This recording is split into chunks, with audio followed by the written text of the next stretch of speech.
Testing, 1, 2, 3, testing. Welcome, friends. Joining us today on the ShutterSpire Industry Podcast is celebrated actor, model, Teo Santos. Celebrated. That's so kind. Thank you. No, but it's true. It's true. Is it?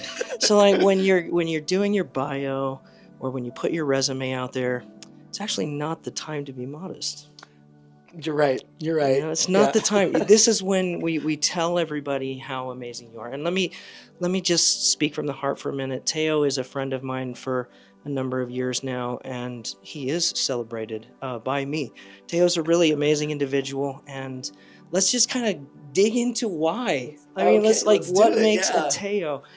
For me, what makes a Teo is that you're just a genuine, personable, kind human being. Thank you. And that's awesome. There's no fakery, and there's none of that I'm better than you, you know? So Teo is a very accessible, personable person, but outside of that genuine humanity that makes Teo so cool is a long laundry list of professional achievements. Too kind. Yeah. So Teo, want to talk a little bit about how this year's been going for you. I mean, we're launching into 2026. 2025. Let's talk about things that we did in 2025. Naturally, there were the projects that we did together. Vegas was insane. It was so fun. It was a blast. So chaotic and so fun. So many awesome pictures. That was a fun time. Vegas was awesome. Can't believe it was almost a year ago already. It was March. It's March. We're running up on March. 11 months. That's insane. Time has flown. 2025 flew by. Teo hanging out of the window of the stretch Hummer limo. In the middle of Vegas traffic. While I'm running through the strip.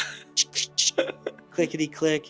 That was so fun. So what was your favorite part of that experience? Of Vegas? Oh, yeah. I mean, I just love, I love working with you. I love working with PSW. You know, it's an organization that we started to be able to help models get into the industry, right? And also to just help grow the Utah community for modeling. And it's one of my favorite things that I love to do and work with. All the photographers that we work with, including you, who is incredibly, incredibly talented. Oh, thank you.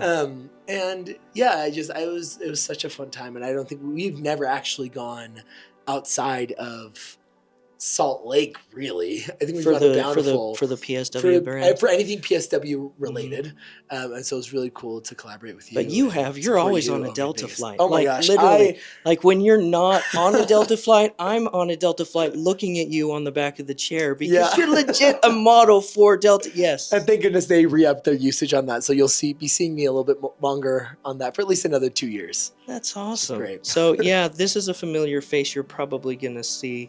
If you fly Delta, he's going to low-key be the guy telling you that your seat is a flotation device. Actually, I'll make sure you get home safe. I'll be there watching over you. Well, so yes, Teo, where have you been in 2025? Oh my gosh, crazy.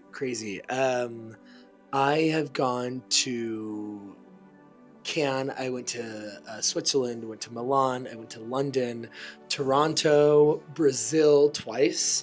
And I think I kind of lost count, over 120 flights taken. And that includes connections too, right? So it's not like 120 destinations, but like just in planes, about 120 different planes in the year of 2020, in the year of our Lord 2025, which is insane, I think. Oh man, I want to dig into that. My gosh, that's a lot of places.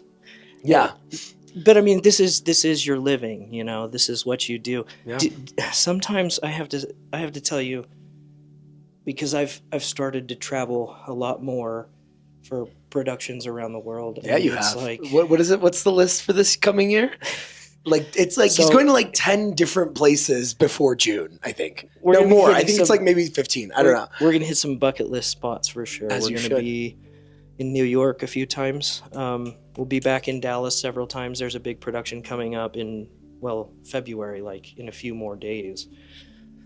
We're going to be domestic, obviously, you know, LA, Las Vegas, and those hot spots, but we're also going to be probably in Paris, potentially Santorini. Oh, amazing. Dreams. Milan, Italy, then Thailand, and perhaps the Philippines. There you as go. well. Look at that. We'll see. Look at that. And then he says, "I'm the world traveler." Look at this guy. But I mean, you're Look at this guy. It's fun, but also it's like, oh my gosh, I'm tired and I'm sleep deprived, and you're going, and then like you get off that plane and you don't know what airport you're in. Yeah. You're like, where am I? You come out of the tunnel, you're like, where am I? Yeah. I'm so tired. I'm like, am I in New York? Oh crap, I'm home. Yeah. Oh, like wow. You wake up, you stumble off of the plane, you're like, what airport am I in? Where am I at? And it gets kind of like crazy living out of a suitcase. Tell me about it. It does. Do you ever feel like you want to... Okay, I'm going to tell the truth. I like it a little bit. Yeah, you like it? No, I miss the comforts of home and my studio and my family, obviously, but I feel like I'm growing into a new era. Can I be Travel basic? Tommy? Can I be basic? ShutterSpire Travels? I feel like I'm growing into a new period of time for me that's like where I get to who cares about me? We invited you on to talk about you. No, I love talking about you. You're too kind. But that is a long list of places that you've been, but it's not about the places you go. For our heart it is, but it's also about the things that you do while you're there. Yeah. So what are the projects that you've been working on, and what were like some of the high points for you? And what were some favorite moments from 2025, and like some famous hands you shook and stuff like that? Yeah. It was a crazy year. I made a goal for myself to go to 7 of the biggest film festivals across the world last year. And so I went to Sundance here in Utah. I went to Cannes Film Festival in France, in southern France. I went to Toronto. I went to South by Southwest in Austin. And then I went to AFM, the American Film Market in LA. And then I went to 2 smaller festivals, still counting them. So I hit my goal of 7 for the year. So that's kind of what took me all over the place. I've got...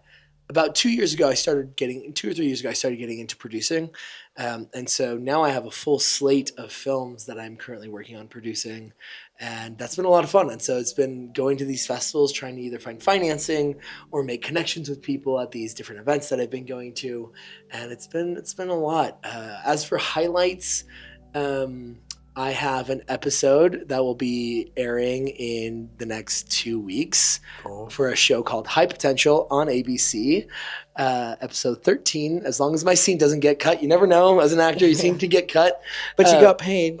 But I did get paid. Right. Yeah. No, but we want to see you on TV. Yeah, and I think I made it. I think hopefully I made it. I don't know. So when you get on TV, you got to tell me. Yeah, I'll let you know. Yeah. So that's coming out in a couple weeks. I produced and acted in a feature film, The Way to Quiet Things, with some friends. And I just have a lot of things in development that I'm really excited about that we'll be hopefully filming this year. And yeah. Man, I'm proud of you. Thank you. I'm proud of you. That's really incredible stuff. And I know this is kind of what you want to do. I mean, I know it is what you want to do. And so you're killing it. And I see you on the red carpets. And I'm like... That's my boy. Yeah, I did go. Surprisingly, I don't think I expected that last year to be on so many red carpets, but it was great. Honestly, I loved it. And I think it's fun because I feel like as an actor, like modeling, as Ryan Reynolds said, modeling is just a stepping stone into acting. Did he say that? He did say that. You can't trust what Ryan Reynolds says. Yeah, he said it. Yeah, he said it as Deadpool in one of the Deadpool films. So it's probably a little bit more trustworthy. Yeah, exactly. Exactly. That is something I was going to touch on, right? So let's touch on that. I see a lot of people who get into modeling and they're growing. It seems like there's some milestones everybody wants to hit. So as a model, you want to level up and work with those really nice photographers, and then you want to get published in a magazine, and then you want to be on a cover. Yeah. And then you want to be on 50 covers. Yeah. You want people talking about you. Then you want to be involved in stuff. You want to be doing more than just photo shoots. For photo shoots, you want to land some brand deals. Yep. So you're getting paid. All right. Now I'm expanding my influence. You're investing, hopefully, in some classes, learning editorial posing, runway walking, how to manage your brand, just awareness of the fact that you're a business now. Yep. And your presence on social media that really matters. And then you see people going on to, okay, well, we're going to start acting now. Yeah. Yeah. So why is that such a common pathway, do you think? Why do you think so many models find themselves moving in that direction? I think it's just, I can't speak for everyone, but for myself, I fell in love with this industry, both with modeling and acting, because it's a way of telling stories. And I think stories are what connects us as humans. And I think one of the key facets of humanity is storytelling that separates us from so many other creatures on this earth, right? And so I think acting became a way for me to be able to tell stories on a bigger scale and tell some of the stories that I think should come to light. Because when you think about it, a picture really, even if it's just for a brand or whatever, it is a story in and of itself that's being showcased, that's showing you something, whether that's to get you to buy a new shirt from a certain store or whatever it is. It's telling the story, and that oftentimes resonates a lot with people. Well, every time that lands. In fact, this beautiful person behind me here, Francis Wong, the editor-in-chief of Vessel magazine. Francis, I love you. Yeah, he's amazing.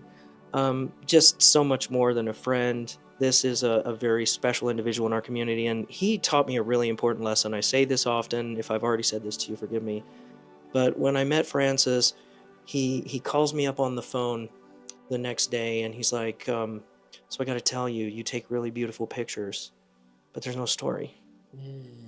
And I'm like, man, this is, I didn't even understand at the time how golden that was for me, because really good photography goes beyond being a solid picture. And I think a lot of photographers, a lot of creatives fall into this trap. They're like, there's this myth that this is the photo that's going to change everything for me. Yeah. Photographers think that this is the photo that's going to change everything. I'm going to post this photo. It's so good.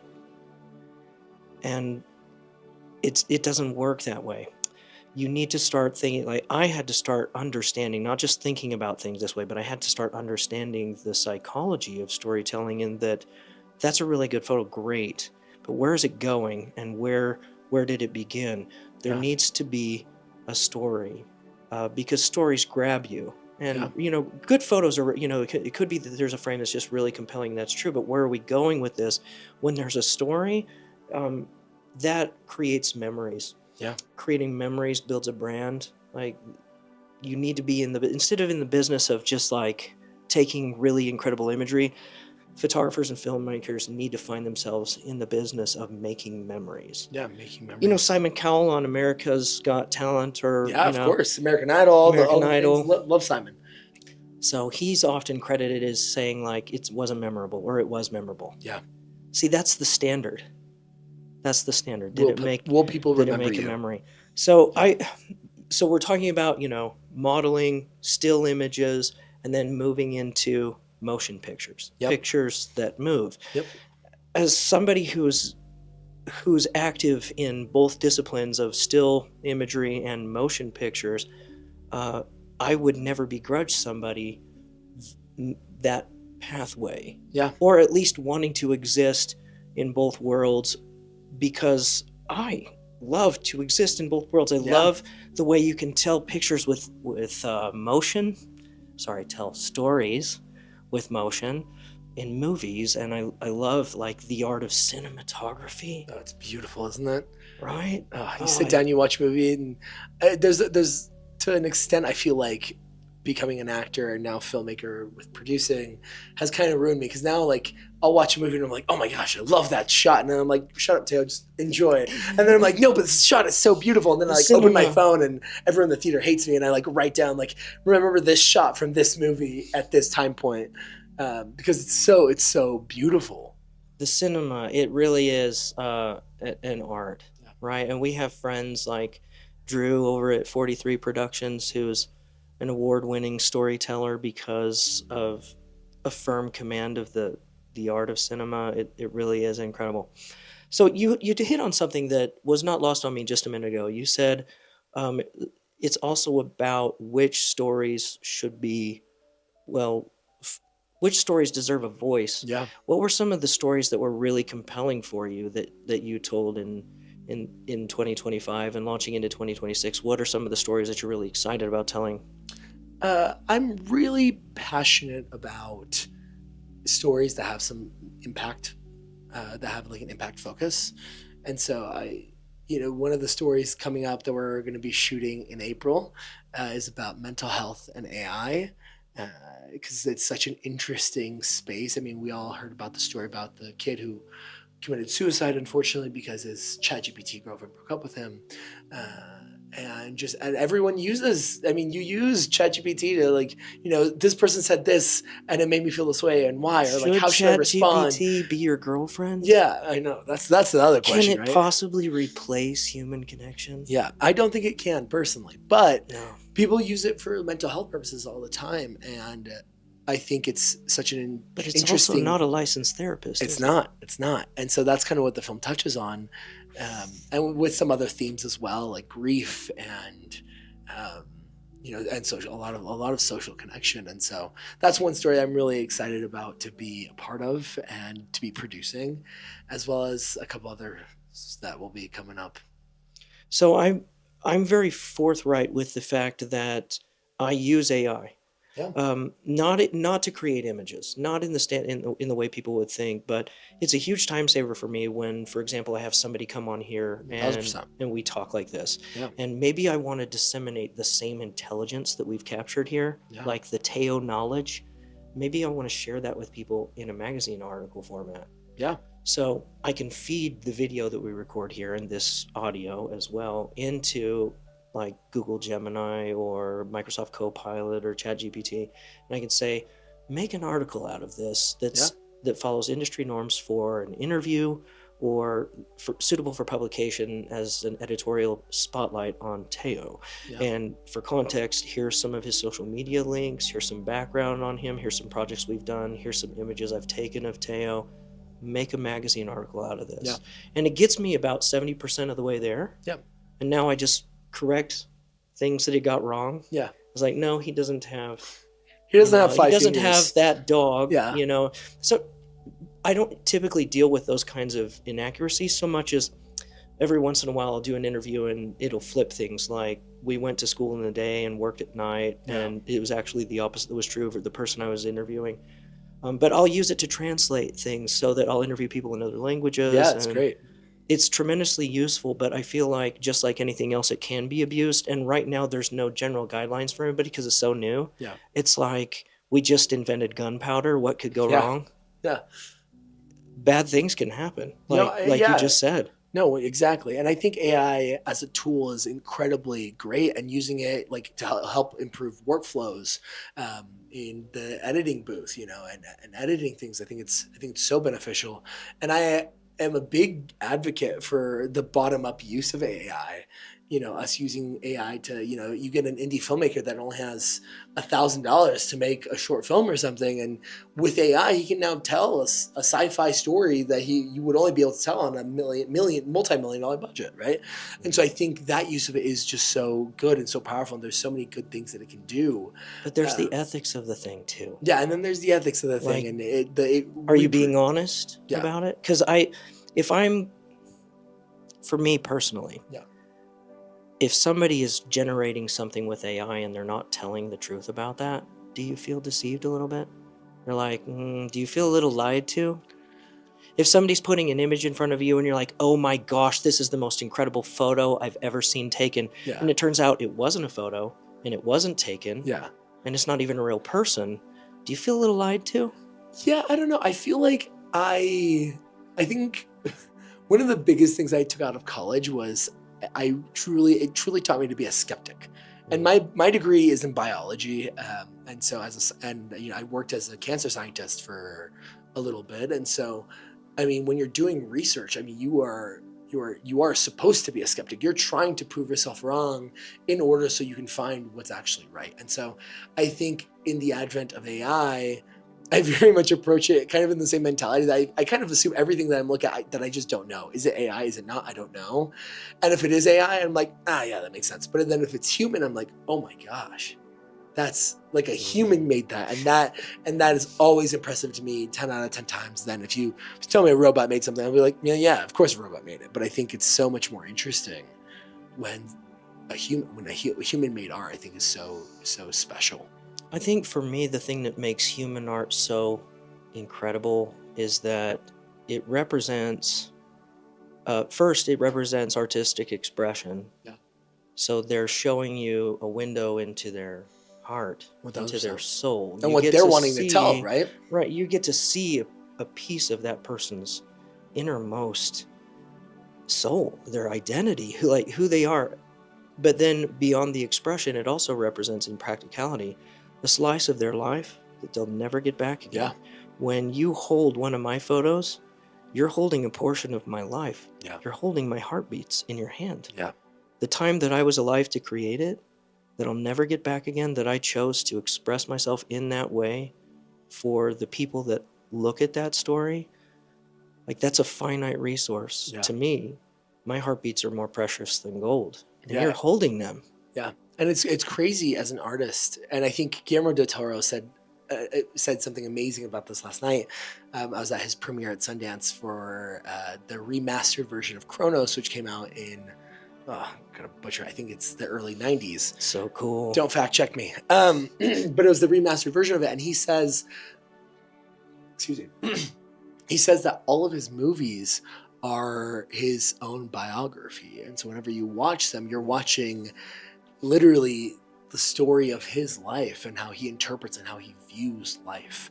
And I think every artist in any, whether it's photos, whether it's, a statue, whatever it is, I think. He even makes like animated stuff too, Yeah. doesn't he? Yeah. And so I've seen some of the stuff that he's done in the animated realm that's just mind blowing, but go on. But yeah, no, I just think to your point, you're saying that, someone's holding your art. It's a part of your life. You spent so much time getting that. Mhm. And I love what Guillermo said last night is that, it's every piece of art that we make is a biography of ourselves, and it is a way that we're showing the world a little bit inside of ourselves and also how we view the world. And I think that's so beautiful. So AI's really good at mimicking human behavior. Yeah. But it's not a human. No. And so it's kind of like something that understands the rules of how to create something that's visually or audibly pleasing. It knows how to kind of mimic that. In some cases, it knows how to mimic it so well it'll fool you. Yeah. But the human heart of what makes art beautiful isn't there. Yeah. It's not. So for me, I prefer the human side of things for the reason that I value human beings at all. I value human beings above anything else. For me, my moral compass prioritizes people over profit, over any other thing, because ultimately, to me, human beings are the most precious thing. Amen to that. Human beings, their stories, their lives, the stories that we tell as artists. Yeah. The indomitable human spirit, what makes somebody climb a mountain, cross an ocean, what makes somebody go into space. Yeah. That human curiosity that's always there of like what's next, what's bigger, what's better. So let me just weigh in and say that my insignificant opinion is that... Don't say that. I think that his opinion is very significant. I think that it's incredible that you're telling a story about something that's timely, like AI, because it's going to change the world. Yeah. It's going to change the world like it already is. Like the iPhone changed the world, it comes out in 2008, and people don't realize how consequential that was. Yeah. So now, people who are 18 years old, that was an entire generation that was raised on a screen. Yeah. Like their entire perspective is different, for better or worse, for good. And there's some things that are definitely for better because of that, the way that they're connected and they know what's going on. And then now you also have the problems of like, literally the physiology of human beings is changing because young people have a hunch in their neck that from looking at phones their entire life without restraint. This kind of goes to the heart of any kind of discussion about the ethics of a tool, in that it can be used for good, but it can also be used for harm. Yeah. We have to be careful with AI that it's not used for harm. And in order to prevent that, you typically establish a system of laws Yeah. or rules to say, here's the safe way to take aspirin. Yeah. Here's the safe way to handle heavy weights in the gym. Like there's safety guidelines. Yeah. And to that point, I love that now we're so, AI has only been out publicly for what, a year and a half, 2 years at most. And I feel like we're so much farther ahead in the conversation about talking about AI compared to when social media came out. We had no idea the beast it was going to become, and we weren't asking questions. We weren't even thinking about the mental health repercussions, the bullying, all the things. We were just like, wow, it's so cool. We were connected. And the stalking and the hacking, like it gave birth to entirely new industries of scams. Yeah, and even marketing, right? And the whole, how marketing is so much more in your face, literally in your face now compared to how it was. I mean, it used to be you're watching TV and, marketing's hitting you from like a couple feet away. Before that, billboards, you're driving and it's, several feet away. And now it's like inches from your face where companies have so much closer access to you. And I think I love that now with AI, we're having those conversations a lot sooner. And I love there's a company called CCAI, it's a coalition on AI that's working on, establishing legislation to, like you were saying, like, there's rules on taking aspirin. How do we figure out the rules or, the limitations on that we can put on AI to make sure that kids and all of us are safe? So in my personal estimation, and this viewpoint is shared by people who are far smarter than me and venerated and respected as experts in the world, they're saying, and I'm saying, that AI is probably more consequential human technological breakthrough than nuclear physics. Yeah. It's probably going to have a greater impact on humanity for that. So let me just draw a parallel for a second. Would you hand a nuclear bomb to a 10-year-old? And just say, a 10-year-old, probably not. Would you just put that in their hands and say, be careful with this, Junior? You could hurt yourself if you're not careful. And that'll be an important lesson for you. And I can't possibly, because it's so early in the game, it's difficult to say exactly, these are the rules of the road that will protect young people from the consequences that you just, how horrifying, the loss of life because somebody had unbridled access to this technology without any kind of oversight, it sounds like. Yeah. Without, somebody saying, let's take a step back, go outside, connect with nature, let's take a walk. Yeah. Let's go to the gym, let's exercise. Are we eating healthy? Are we doing the things that we need to do? Are we just in our room with the AI girlfriend? Yeah. Wow.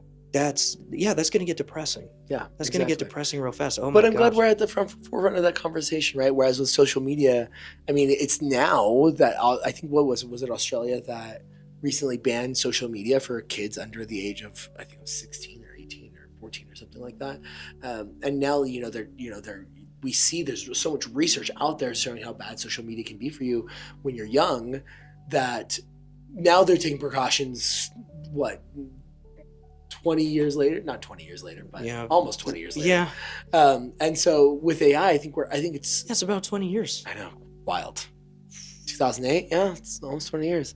But I'm glad that we're having those conversations and that there's people a lot smarter than me that hopefully will figure out how we can approach all that.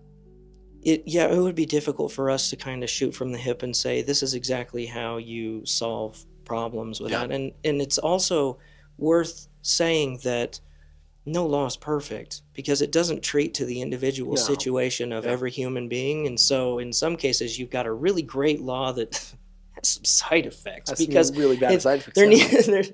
And so I tend to try to solve problems on the individual level. I think probably getting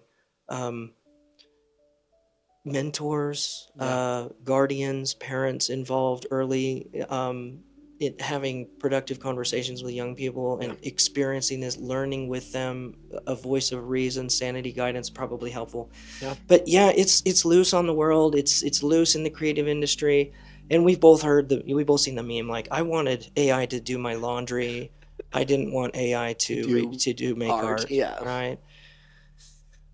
Yeah, I don't want to read an AI generated magazine article, No, and I I don't don't. watch an AI generated movie because I mean you lose that connection. Like, where's the why? Yeah. Where's the why of the story? I'm not a fan of AI generated imagery, Yeah. but I am a fan of opening up a photo of a model in a park scene that I just took and like, oh, there's 50 pieces of litter on the ground. Let me just Yeah. delete that. Yeah. It's a little bit faster than Yeah. cleaning it up through manual Exactly. methods. Like, it's nice, but also I'm not going to put that model on a tiger that wasn't there and say, here, look at my art. Yeah. Because there's an ethics concern there for Yeah. me. And yet not everybody shares that. Well, and I think it's interesting because for me, I don't necessarily hate AI generated art or images because, like, for example, so for some of my films, right, I have to create a pitch deck with photos that kind of represent the film and the imagery of what it's going to look Well, a like. mood board, yeah. And a mood board, right? And so sometimes, I don't necessarily have the funds to go out and pay a photographer to, get these images that I really want in there. You should pay us, Teo. You should pay photographers. You totally should pay photographers. 100%. I'm saying I don't have. I hear you. And so it's cool that I can use AI where I'm like, okay, I have this idea of what I want it to look like and give it to it. It's not going to give it perfectly, but I can use that as a tool. People who don't have access or don't have the funds to do stuff can use it as a resource to help them, and I think that is helpful. I think for me and a lot of people, the line in the sand is just, okay, be honest. Yeah, 1,000%. Be honest. 1,000%. Like, oh, I made it with AI, as opposed to like, look what I did. Look what I made. Check me out. I did all of this. And the thing is like people who work with, visual imagery or in cinema every day, we know. Yeah. We know. We totally know. Just speaking to like the modeling industry for a minute, famous brands like H&M have openly admitted that they're just going to pay a model for the licensed use of their likeness. Yeah. And then generate AI stuff with that person's face and body.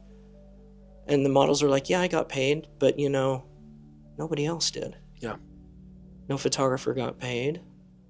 No venue got paid. No, it's all imaginary. Yeah. Based on somebody's face. Okay, so it's rooted in truth, but it's still a deception, and it really just cut out entire areas of the industry entirely. No makeup artist got paid, no designer got paid, no stylist got paid. Nobody got the out, and brands are like, we just saved so much money. Yeah, and that's where I'm like, but you also created something that wasn't real. Yeah. I don't feel like that's ethical. And let me tell you, my personal decision in that is that I won't patronize those businesses. I won't buy their things. Yeah, exactly. I'm going to buy things from businesses that, like me, prioritize people over profit.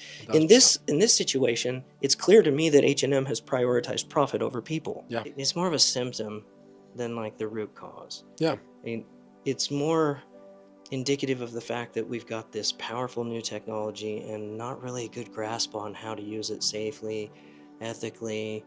I mean, what is safe? What is ethical? Those are conversations that need to have. How do we responsibly use this? How do we keep young people safe? Yeah. Modern philosophers and intelligent people around the world are likening the discovery of AI to a new nuclear age. Yeah. And I don't think we would just take nuclear energy and put it in the hands of a child. And yet this young person had access unrestricted to this technology and got hurt. Yeah. It just reveals the urgent necessity of the conversation. No, yeah, 1,000%. I think going back to what I was saying, I'm very much in favor of like bottom up use of AI. So when you get companies like H&M that are already up there and they're just doing it to cut costs, I think that's really unfortunate. And exactly to your point, I think when someone has no safeguards to this technology and is using it, I think it's so dangerous. And we see that with what happened with social media and the crisis that people faced after having too much access to social media, right? And so I like that we're at the front of having that conversation, that people are talking about it. There's a company called CCAI that's a coalition on AI that's talking about it and trying to enforce or create some sort of legislation on how to control that so we can protect one another. But I think even more than that, and I think this is something you've brought up a couple of times, is that it really starts at the local level, right? I think we watch the news and we weren't made to consume so much in general, not even just negativity, but definitely not meant to consume so much negativity. Isn't it? It's almost always like, when did you turn on and say, today, look at this guy. The flowers are blooming. Yeah. Flowers are blooming today. I just wanted to let you know it's a beautiful day. Yeah. And we have so much to be happy about. Yeah, exactly. That's not the news. No, and so we haven't evolved to receive so much technology and more so much negative information, right? Because it can't possibly all be negative, and yet that's the message. That's what we get. I don't think it actually helps society for us to consume all of that and just exist in a perpetual state of outrage and offense, because we see these negative things and you're like, well, how do I feel about it? I feel terrible about that. And meanwhile, there are people whose lives you can change for the better in your community right here. The person whose car broke down on the side of the road, or somebody who just needs a little bit to make it to payday. Yeah. Well, and I think all those micro actions that we take in our communities affect macro, right? And so the more things that we do in our small communities, impact larger areas and end up making the larger difference. And so I think sometimes focusing on the news isn't important. It's very important to be aware of what's happening in the world, I think. But I think it is also equally important to go out there and do good in your own community and make change in your community. That's so amazing. I love that. In fact, one of the future issues of ShutterSpire Magazine here in the spring is going to be focused on people who are making a material difference in the world for good, like people who are feeding children, hungry children of the world, people who are building community and giving visibility to the marginalized in the arts, and just generally helping. I'm going to be shining a light on that too, but I think that this is a great conversation, and I'm glad that we're having it just as a society, as human beings. I'm glad we're having it. I'm glad that you're involved in the telling of these stories. That you're bang on, man, with that. That is a really not just timely but urgently important message that the world needs to hear. Where can people go to watch that film? So it hasn't been filmed yet. We're going to be filming it in April. Okay. But once it's filmed, you can go to your local film festival where we'll probably be premiering and watch it. And then after that, we will either do self-distribution or maybe we'll partner with some distribution. It'll be somewhere where the public can have access to it. But yeah, so as of right now, not filmed, but we will get it out to the masses somehow. Well, you're always in send me your email. I would love your email so that I can send you it when it's ready. So if you want to send me your email, I'd appreciate that. Definitely drop a comment. Get connected with Teo on socials. Tell them where they can find you. You can find me at my email is production@itsteo.com. You can also find me on my Instagram at Teo Santos, and you can see all of my work, a lot of my work, on my website, itsteo.com. All right. I love that. Definitely give Teo a follow. Teo's socials are fun. They're fun to watch. You should definitely like and subscribe. You should follow Teo on Instagram and follow Teo's journey. Teo's doing good stuff. He's doing good stuff. It goes beyond just being entertaining to being topical and important, relevant, socially responsible, all the good things. Plus, Teo's just awesome, right? Everybody wants a little bit of Teo in their social feed. You're too kind. You're too kind. And I think, I don't know, there's this book that I read that is so important, that I think there's so much negativity in the world, but in the end, humans come out on top.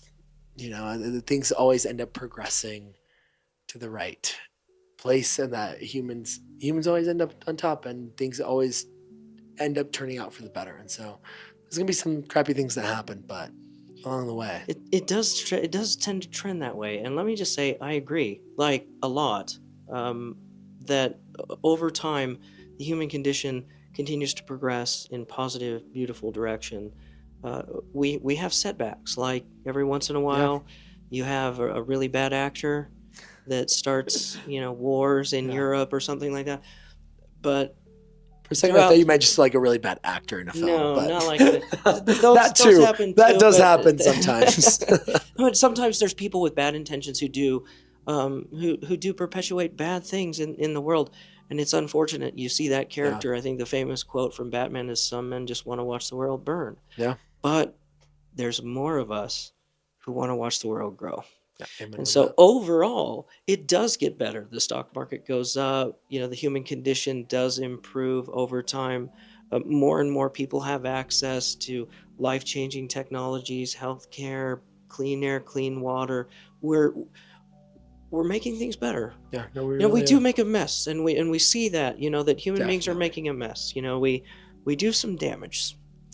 But overall, I think that things, you're right, generally trend in a positive direction, and I love that hopeful, positive enthusiasm. If it's absent, well, then you start asking why. Yeah. Like, well, why try? Why? And you're definitely out there trying. You're definitely out there killing it. You're definitely out there living the dream. A lot of people look at that and say, wow. So that's really awesome. Yeah. Um, It's just- funny, the other day I saw How do you you- say so down to the? I have to ask. This is Yes. a personal question, and I'm not going to let you dodge it. How do you stay so down to earth when How do you do it, Tommy?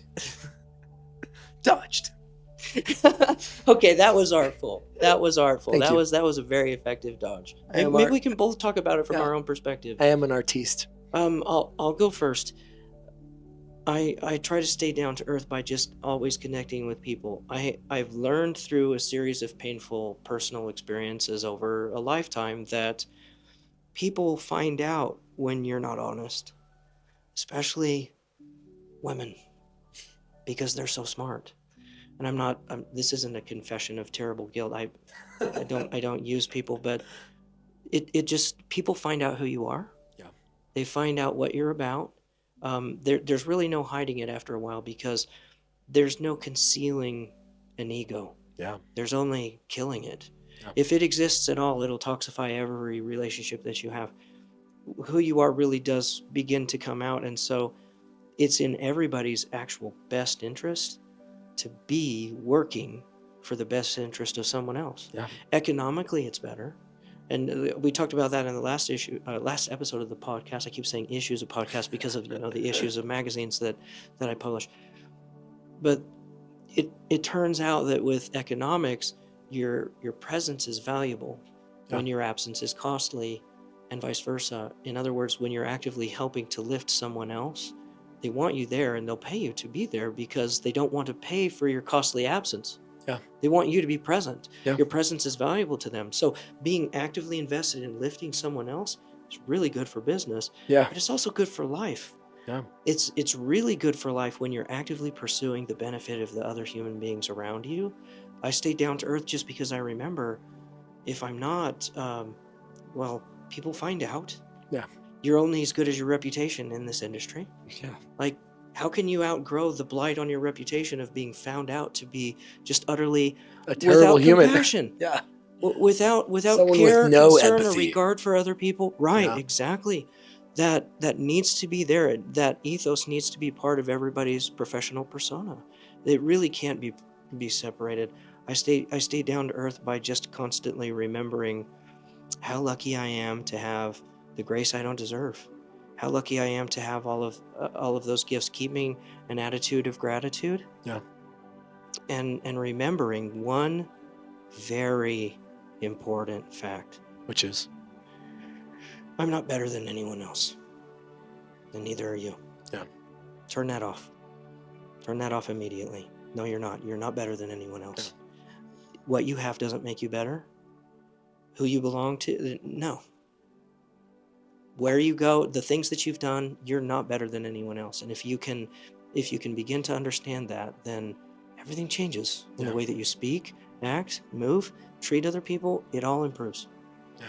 So how do you stay down to earth? Very similar to what you were saying. I love people. I really love being around people and meeting new people. And I think how I try to stay grounded, at least in my life or my relationships, is that I do truly believe that the only thing we take from this life into the next one are our relationships with the people that we've made. We're not going to take money. We're not going to take any of that. But I do believe we will take the relationships that we make.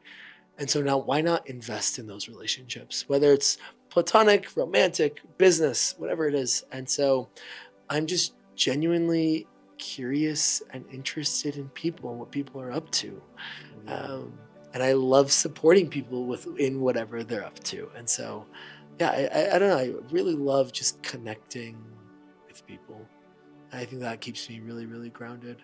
And also remembering that, yeah, none of us are anybody, really, you know what I mean? And none of us are better than anyone else.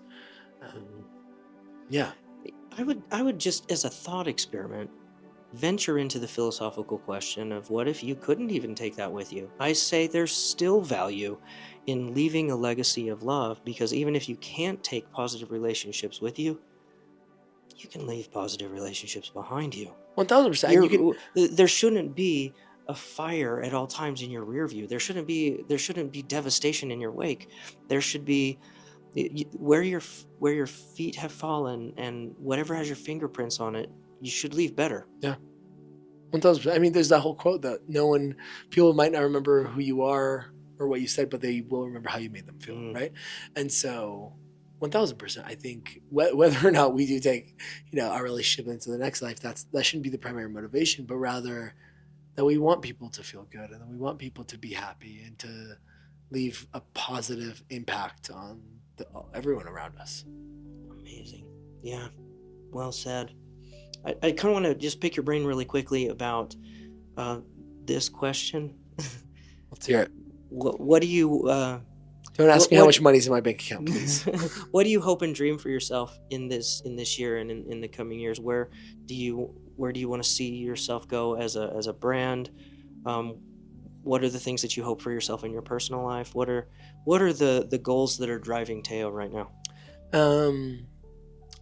Professionally, I would love to make more money. Okay. Just kidding. That's always that. We always need a little bit more. No, but really, what I really would love this year and in the coming years is to get to a point where I can tell the stories that I really want to tell. I've got several things in the works that I've written or I'm writing or I'm partnering with other people to write on that I think is really important, and I think will hopefully open people's minds. On my website,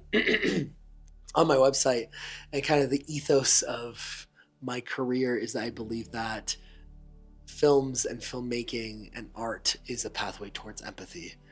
And so that hit me. Oh my gosh. That hits me. Thank you. That's beyond profound. That is so immensely truthful. Please go on. Yeah, and so I hope that in the coming years I can get to a point where I can more aptly be able to be telling those stories. And I know that ignorance a lot of times is bred from not knowing, right? And so as I aim to clarify and show people what others are going through in different situations, I hope that gives them empathy into other people's lives and then a little glimpse at what's going on. And so, yeah, I want to be at a point where I can be telling more of those stories. As an actor, you don't really get a lot of say in the stories you get to participate in. You audition and then you go out and you do whatever story you booked. As a producer, you have a little bit more say of the projects you take on. And I hope to be at the point where I can not only financially be able to be making those projects, because making movies does cost money, unfortunately.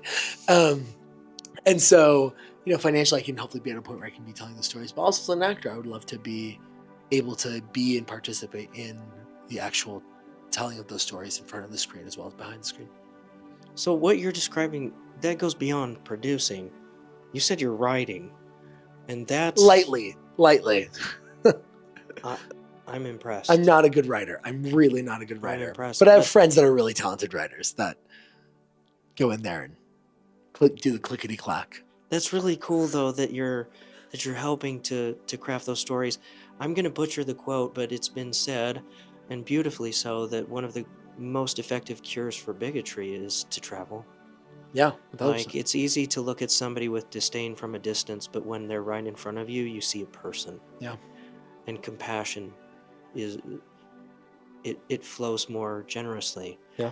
Now, some people can't get on an airplane and go see that person tomorrow, but they can get there in your movies. Yeah. They can get there through art. Wow. That's so cool. Thank you. You get to be the vehicle for that kind of, like we've been talking about, that advancement in the human condition. Art for more than just the sake of looking at, art for the sake of shaping young minds, art for the sake of teaching kindness and compassion, Yeah. art for the sake of embedding a sense of empathy and personal responsibility in the young, art that inspires. I mean, Yeah. that's why I chose the name of my brand the way that I did, is because I wanted the name to be connotative of, these first, the shutters and the inspired feeling that I hope people take away when they see what Yeah. I've created with my with my cameras. Yeah. No, 1000%.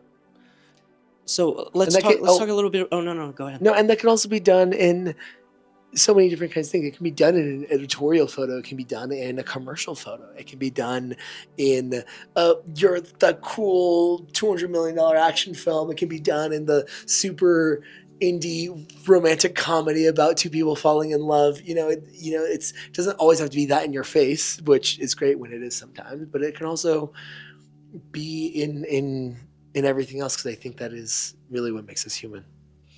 Awesome, man. I'm glad you're out there. I'm glad you're doing what you're doing, and I'm glad about the ethos that moves you forward in those pursuits.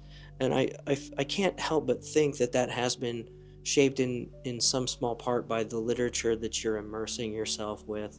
You said that you've been reading a I'm lot so of. proud of myself, guys. I'm reading. I'm a reader now. I mean, okay. I'm proud Let's of just myself. pause for a second and acknowledge the fact that is a little. Oh, I don't want to skew this in any way negative, but I mean, like, that's so interesting. That I'm That's reading. so interesting. It makes a person interesting. Thank you. That's so interesting. What have you been reading? Rational Optimism is another one. The Coddling of the American Mind.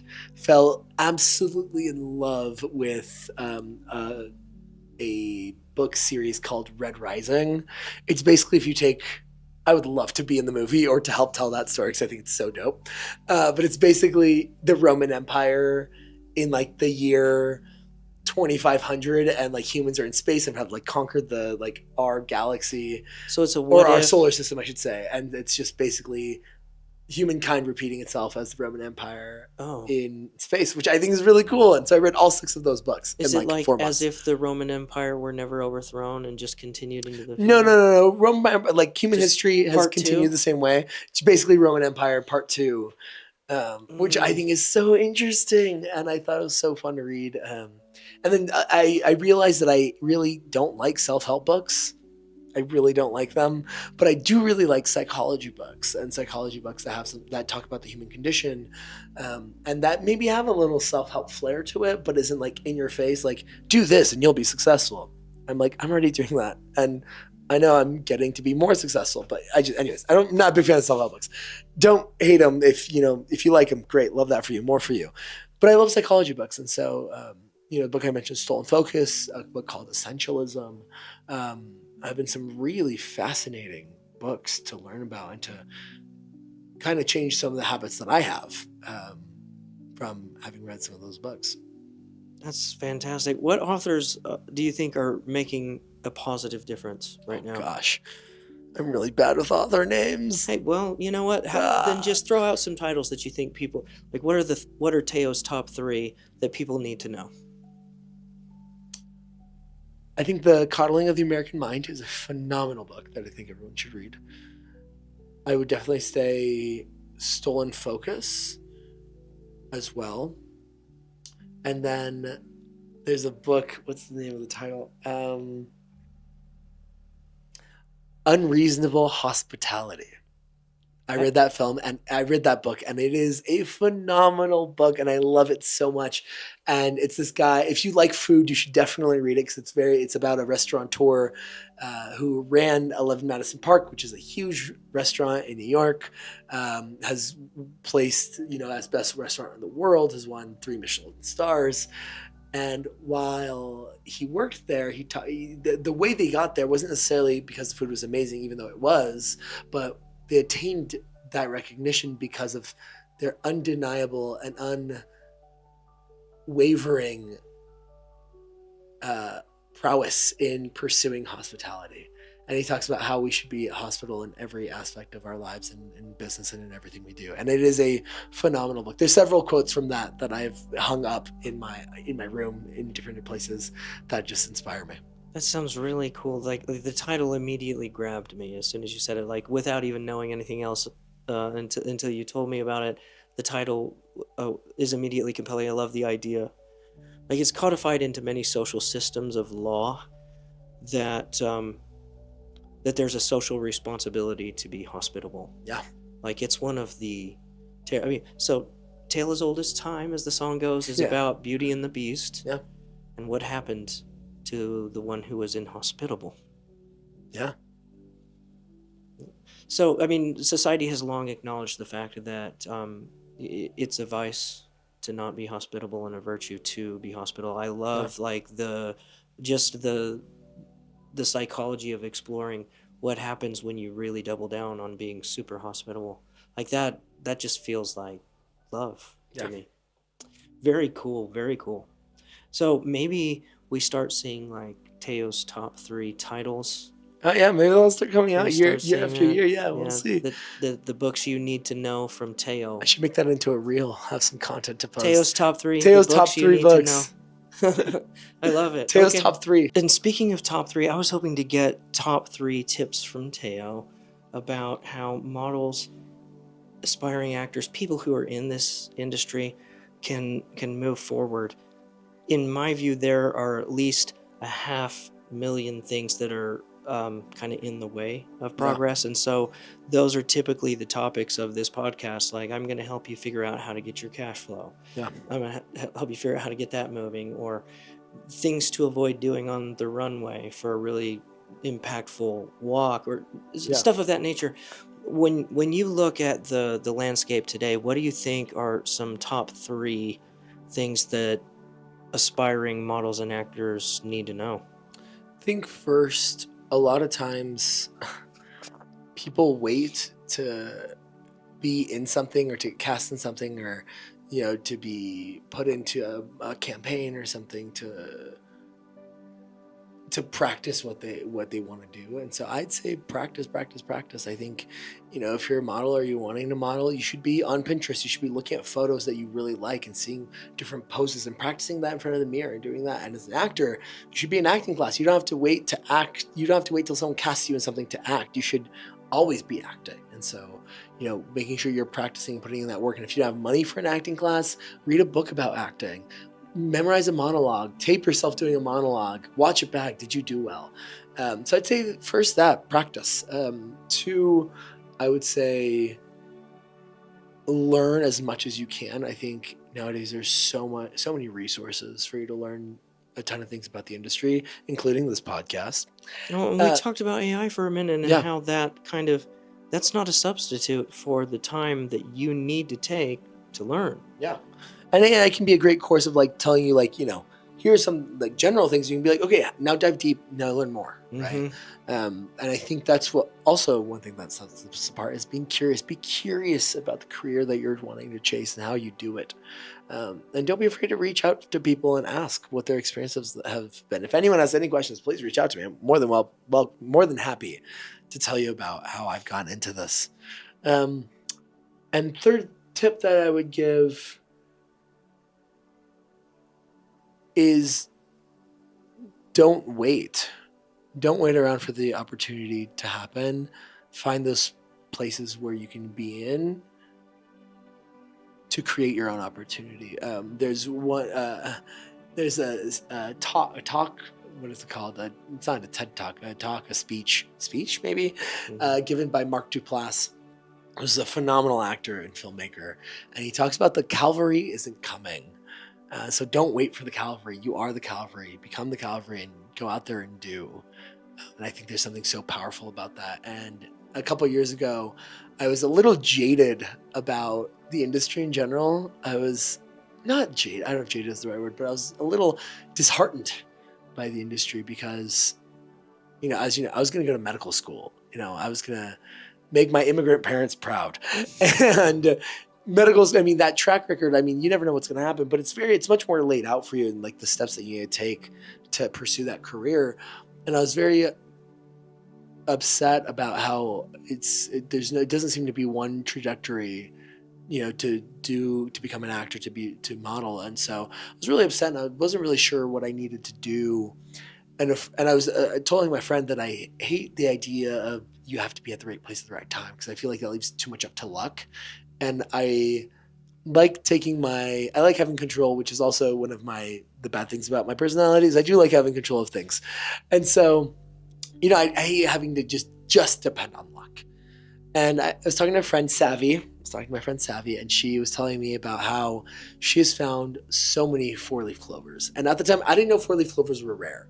So she's like, yeah, they're rare. And I'm like, oh, didn't know what? that. And she's found a ton of them. And she's... Really? Savvy, I'm going to butcher your age. I think she's like 28, 27? Something like... She's like in her like upper 20s.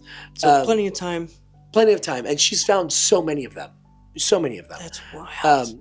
And she told me that it's because she knows the environment that those 4-leaf clovers grow in. And so she puts herself in those environments more frequently. And the more she puts herself in those environments and stays in those environments, the more likely she is to find those 4-leaf clovers. So she was telling me about how being at the right place at the right time is very similar, where if you put yourself in the right place for long enough, eventually the right time will happen. Insightful. If you put yourself in the right place for long enough, eventually the right time will happen. And so don't wait. Find out what are those right places that you need to be in for the right time to happen. And if you're practicing and doing everything I said in the first tip, you won't let the ball drop when they are ready for you and they cast you in something or want you to be in something, because you'll have been training. You will be ready and apt for what's next. Well, the fear lies to you. This is true. And it holds a lot of us back from our dreams. I feel like life is absolutely going to pass us by when we are too afraid, because we don't feel like it's perfect, or that everything is just right, or it's the perfect time. If we're not willing,